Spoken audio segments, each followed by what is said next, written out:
ask my father, I think he low risk lah. Everything put in a savings account lor. Single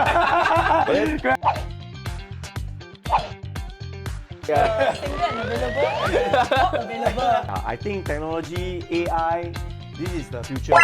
So it's worth investing. 3, 2, 1, go.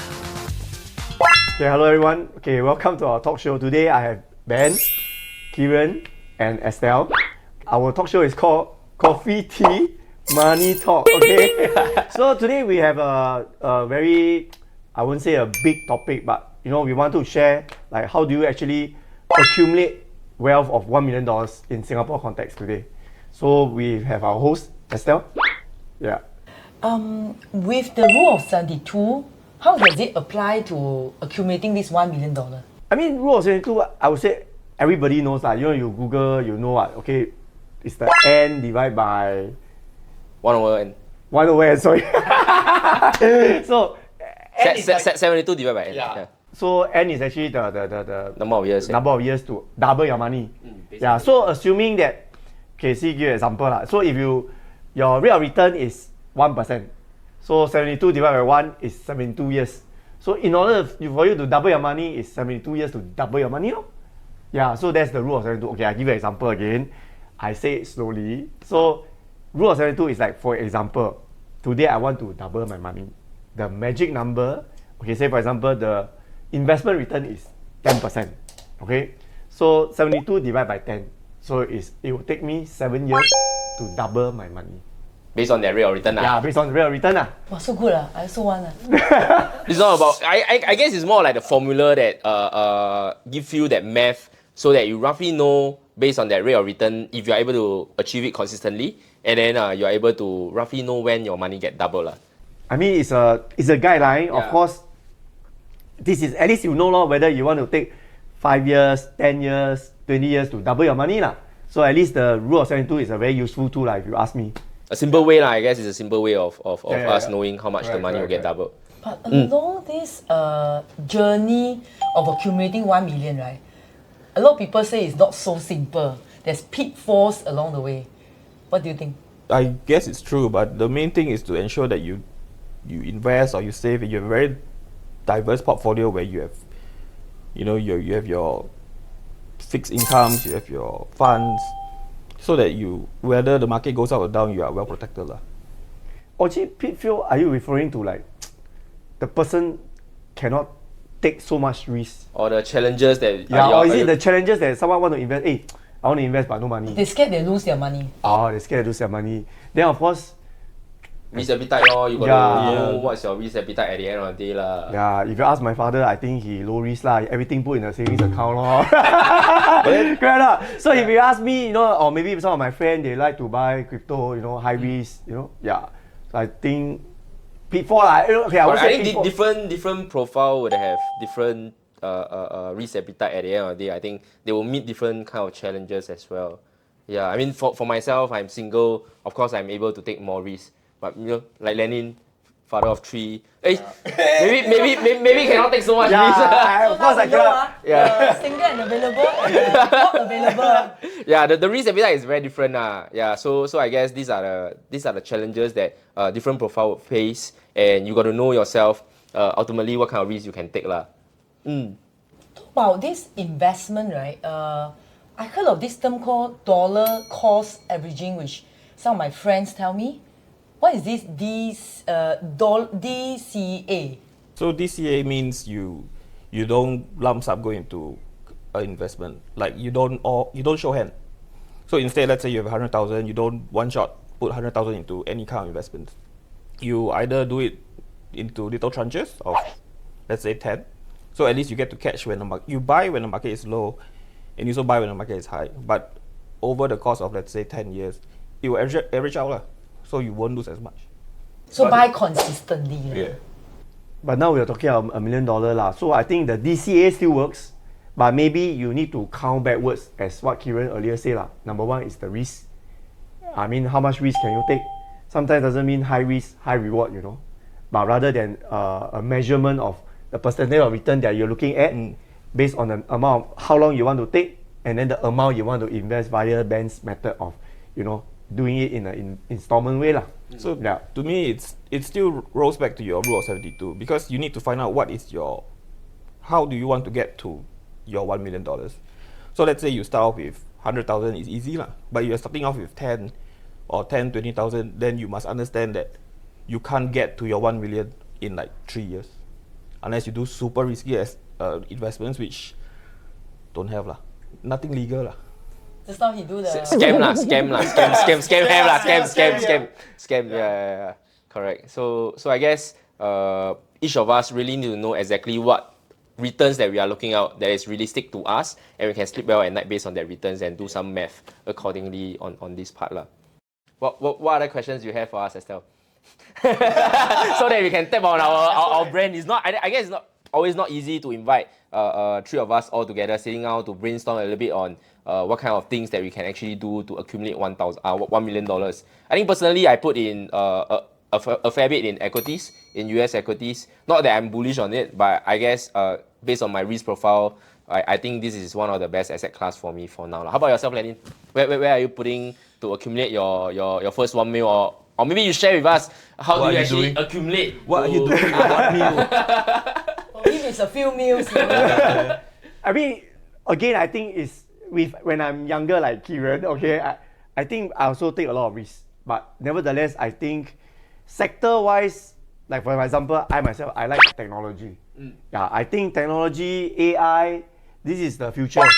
So it's worth investing. But of course, you know, technology and AI is high risk, very volatile. It's one sector, even more risky than Kieran mentioned, US market. US market is very big. Yeah. So for me, if someone who is willing to take on risk, have a time period of at least, I would say 10 years, you can use the DCA method and invest in technology over the next 10 to 20 years. I feel that possible to achieve the $1 million. Yeah. Do you put all your money into just technology or US equities alone? Can you share with us like how you break down your portfolio? Is it all into equities alone in US? Actually, Not to share. I mean, to me, it's all into technology. Yeah. Strong believer in Strong technology. believer in technology. At the same time, I also have some balanced portfolio lah. So you know, at least I try to. So balance you already allocate the amount that you're willing to risk for equities, and then Correct. you just go all in one particular sector lah. Yes. So I think this is also one way to diversify our risk. You allocate in terms of asset allocation to your equities, your whatever, and then you just go one portion. Yes, correct. Into technology lah. Correct. I mean, there's no right or wrong, but I mean, this is based on. This is what you're doing lah. Yeah, this is what I'm doing lah. This is what you're doing lah. Yeah. To achieve your first pot lah. Many pot. I mean, okay lah. Let's have mini pot, medium pot, and big pot. Yeah. So Yeah. if $1 million pot is in technology, what are the other pots you're putting into? I mean, of course, the mini pot will probably be your emergency fund lah. You know, liquid cash or fixed income. Then, of course, the medium pot would be something that for my midterm. Of course, the biggest pot would be my retirement pot lah. Of course, that one I think I wouldn't take so much risk lah. I would say that one would be more of a not investment, more like a guaranteed return plan to have secured retirement lah. You know, so that's why I say so it's a mini pot, medium pot, and a big pot lah. Yeah. Do you take in profit regularly, or do you just let it run? Actually, I take profit lah. You know, you take profit on and off ah? I take profit because seriously, if you don't take profit, then actually it's just paper gain, you know. I let it run. I don't know. I let it run. Okay. I let it run. So I think different school of thoughts. Yeah, different school of thought lah. I mean, for you have runway, but for me it's maybe I also a bit scared. You know, sometimes 10% I take lah. Go first. Just take first Yeah, put in pocket first Yeah, put in pocket first lah. You know, you have this target 10%. Okay, hit go. Then go. And then you lock it into guaranteed income stream. Is it? That's what you're saying. I mean, put into fixed income lah. Okay. Yeah. What about Ben? Do you also go into technology? For me, I do, but very negative experience. very different experience. You cannot hold. No, not cannot hold. It's just that there was a period of time where Cathy Woods was the biggest during technology.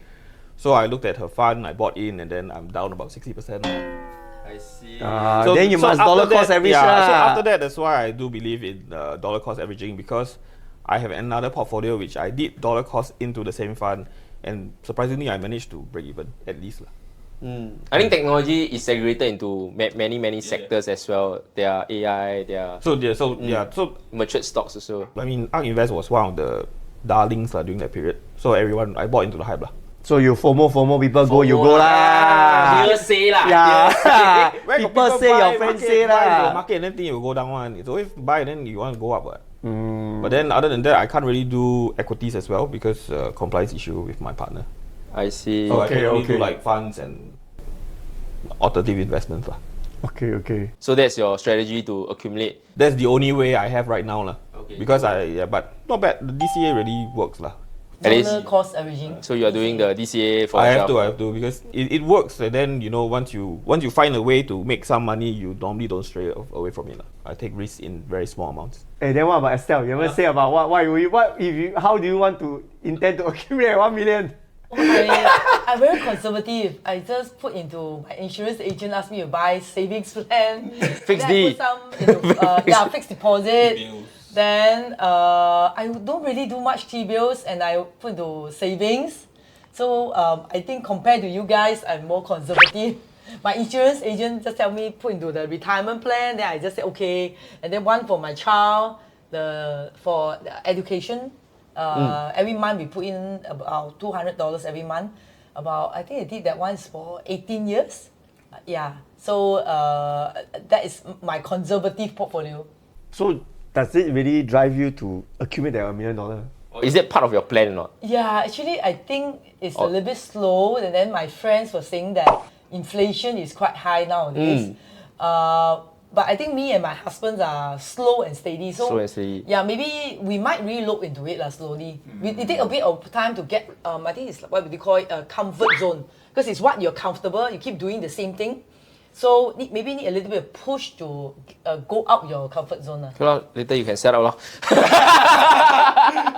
Yeah, so I guess it's really more on ultimately depending on your risk appetite. I mean, four of us has really different risk really appetite different. and different strategies as well. Some are into dollar cost, some are into technology, some are into very safe instruments like savings and all this. So I guess doing your math and knowing the rule of 72 allow us to know. Have you really calculated how fast will you double your money and all this? Never, or does it really? So the rule of 72 today that you all reminded me, we heard about it before, but it's time to go back to my advisor and Take a look at where we are today. We have set it up for quite some years, so it's time to relook. You're right. Cannot just leave it there. I think that's the problem with very safe and slow and steady instruments because you are too busy and you probably don't relook it. Unlike when we are invested in the market, right? Every news you go and take a look at it. Does it really affect our portfolio or not? Stress. But something else also is about how people cannot imagine very long term.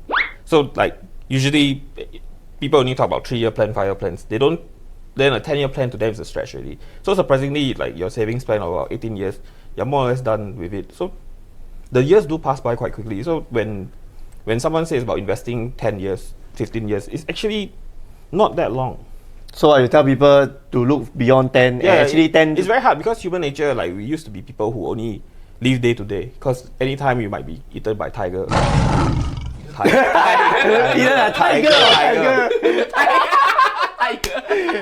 I think you'll be eaten by tiger. I know. So like people are always, they just look day to day, and then like 3 years is like very long. But actually, if you take a step back and look at it, 3 years is a drop in the ocean.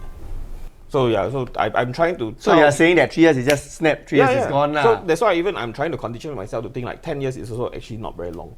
Okay. Yeah, so that's why. So by telling myself that, then my rule of 72 I can stretch lah. I can go for a bit less risky work lah. Ben, curious just now you talk about dollar cost average when the fund that you bought drops and you continue this year, do you stop your gyro and hope that it drop more than you can? No lah, just go do lah. You never stop lah. Yeah, it's just don't look at it. I mean, because everything has I'm invested for maybe 10 years. So I'm going to pay for 10 years, so why bother looking at it? I see. So because lose lah, still pain lah. some of the people just stop the gyro and hope that you will drop lower then I enter more, but not normally that doesn't come lah. I've seen people who try to do that, but unfortunately cannot time. Yeah, market very hard to time. Very hard. So you don't you just let it roll lah. Look at the screen every night. No lah. So the way I do it, because I'm not like going into like individual funds or individual shares, so I just choose this fund and then I just place it there and 10 years later look at it. I mean, once in a while you hear markets movement, then you're like, oh, is it affecting you? You look at it, it goes down, you're like, It's a bit emotional, yeah, right? but ultimately, you know, you're in it for the long run, so you just let it go, lor. Do you actually sometimes doubt your own decision? Eh, Of course, lah. No, maybe I should buy the other one that go up. yeah, that's why. It happened to me, lah. So thankfully, there was one I did switch, and then I cut my losses a bit, lah. But once you get the hang of losing money, you're okay, lah. You're okay to lose money. Paper loss lah. Paper loss lah. Draw down lah. So once you know, then you step back, big picture, everything. You hopium. Because you say negative 60 now, dollar one I cost just average. Then after they come back up, actually okay. Means that technically it's got that chance, lah. you actually make 60%. But Because you say actually more than 60 because you actually start from a lower. You start amount. lower. Oh, yeah. Correct. But that one was when I was just playing around, so it was a lump sum in.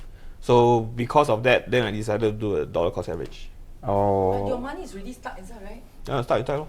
Oh, I mean, so you start Yeah, another dollar yeah, I cost. started another one. So That means no, a so lot of that money, one, the first one wasn't a dollar cost. It was just a let's take a look at how it goes. So One then, time lah, only one time lah. and then that's how I. I think that's one of the issues with lump sum investment. Correct. There's never a right timing. Correct. Yeah. And you're just Correct. betting that time is right lah. If Yeah, you're going and one time. it's even worse for a fund because unlike a share where you can go in and go out, funds usually is you are not the one making the decision of what shares to buy and stuff like that. But you just have to believe that they know what they're doing and then just continue lah. But why don't you buy shares? I can't, compliance issue. Partner. Oh, okay. Lenin, you have done technology shares or is this a unit trust? For me, it's a technology unit trust lah. I mean, partly also family No of time to- yeah, no time to manage no lah. time to manage. You know, run around with the kids at home already cannot make it already. So must well just as what Ben says, I also dollar cost average. Yeah, just leave it there. But for me, I take it as investing this dollar cost average to accumulate some of it for the children education lah. Not like you lah. You know, you have to put it into savings plan lah. Slow and steady, slow and steady. Slow and steady. But for me, it's that okay lah. I mean, I got a long runway, probably about. I mean, guy is go army, right? By the time I really need the money is 23 years later. So my boy is 5. So 23 minus 5, 18 years ma. So 18 years is yeah lah. I mean, actually, see. But I think Lenin did mention something that, in case you all didn't realize, right? He talked about asset allocation as well. So even if the technology doesn't do well during that period of time, right? You have other funds in place already, right? I guess this is like your backup plan in case technology do have some drawdown during that period where they need the education funds. You can always plug from somewhere lah. Correct. So you are not really all in, but you already diversify out. You know where to get your money lah. Yeah. That's why I say there's a mini pot, there's a medium pot, there's a big pot. Big ma. pot lah. Yeah. So I think everybody should practice this lah. You know, of In course, some form lah. to a certain extent, I want to accumulate $1 million. But at the same time, at a certain extent, I think you need to have some objective. Whether you know, hey, this money is for what? This money is for what? This money. If I can risk it, okay. I mean, I can do a medium pot. Or if I cannot risk it or take some risk, I can do it as my big pot and I look a bit Further lah. You know, yeah. So currently, based on your big and small and medium pot, how far are you from your $1 million? Or is it Millions. Millions. Sing dollars or USD, not the other currency. Indian no, Indonesian rupiah. I mean, I'm on my way there. You're on track lah, you're on track lah. I mean, every year I think as long as the investment return is looking at 4 to 6, I think more or less I'm on track lah. Based on overall portfolio lah. Overall portfolio lah. If it's 6, you know that I will take 72 divided by 6 is how many? 72 divided by 6 is 12. Yeah, so I will take 12 years to double my money. If it's 4, then I will take probably 18 years to double my money. So it's either 12 or 18. At least some numbers that you will know ma. So now I'm 40, so 12, 52. Then next is 64. So by then maybe 64, I double. So at least I think that is in the worst case scenario. Yeah. So I think at least everyone need to have a rough understanding about their own finances. Then from there it's easier for them to plan with their advisor. Yeah. Makes sense. So don't just leave it there, don't keep in the cupboard and then forget about it. Must take up the financial plan and your investment plan, take a look at it at least once a year. It's more like, so this saying has been going around a while. It's the saving is a very good habit, but it's not the end all be all.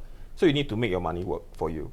So like what he does, he splits into 3 pots. It's fine. So, but you cannot just rely on savings alone. So you must ask Estelle, don't put your money or savings account. I don't like that. Put Yeah, on the spot, but, you too know, slow already.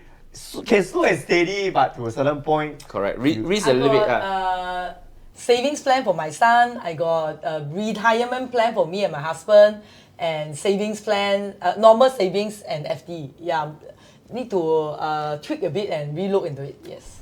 Yeah lah, later you take a bit longer time to accumulate. the Yeah. important thing is you must reach the goal of $1 million. So if you go too risk-free or too conservative, you might actually not hit the $1 million. So that's the worry lah. We missed my target lah. Yes, missed by a bit okay though, but missed by a lot is a very painful thing. Yeah. Especially the inflation these few years has been higher than normal. Yeah lor. Eroding away we so-called the purchasing power. Like the $1, the Big Mac today versus the Big Mac 5 years back, there has been some inflation. So what is the Big Mac today and the Big Mac yesterday? I my son. Filet-O-fish, I think it used to be like $5 per set meal, meal. okay. Yeah, I think now is about. I think there's promotion, but if not, then I think normally it's about $6.50. Oh, you see the Filet-O-Fish, the piece from like this become like this. Okay, let's not deviate ourselves. Okay, Yeah. anyway, our next episode, we can talk more about Yeah, inflation. yeah, lah. Yeah, I mean, thanks Ben for coming today. Then Estelle as our host. Yeah, lor, I think that's all for today, right? Yep. Yep.